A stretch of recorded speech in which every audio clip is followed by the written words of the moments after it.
Iginiit ni Department of Interior and Local Government Secretary Mar Rojas na lehitimo ang naging operasyon ng mga pulis sa compound ng bahay ni Senator Bong Revilla sa Cavite kung saan 6 na NBI agents ang naaresto dahil sa gun ban violation.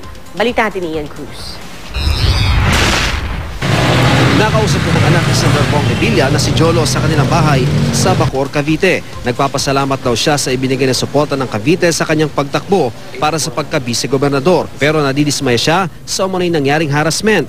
Kabilang na ang inaasahan na raw nilang paglalabas ng search warrant para mahalughog ng mga pulis ang kanilang compound. Kitang-kita naman ho natin. Harassment. Kumbaga, trinato kami parang kriminal. Yung masama dito, kumbaga, nakakatakot para sa mamamayang Caviteño. Dahil despite of the position that my dad has, hindi nila respeto. Bukod sa pagiging provincial board member, barangay captain din si Jolo. Sa likod ng kanilang compound, naaresto ng mga pulis ang 6 na NBI agents linggo ng gabi, 2 dahil sa gun ban violation.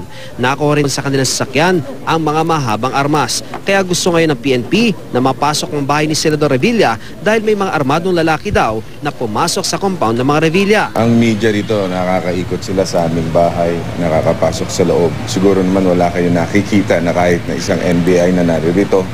At wala po yung baril na hinahanap nila.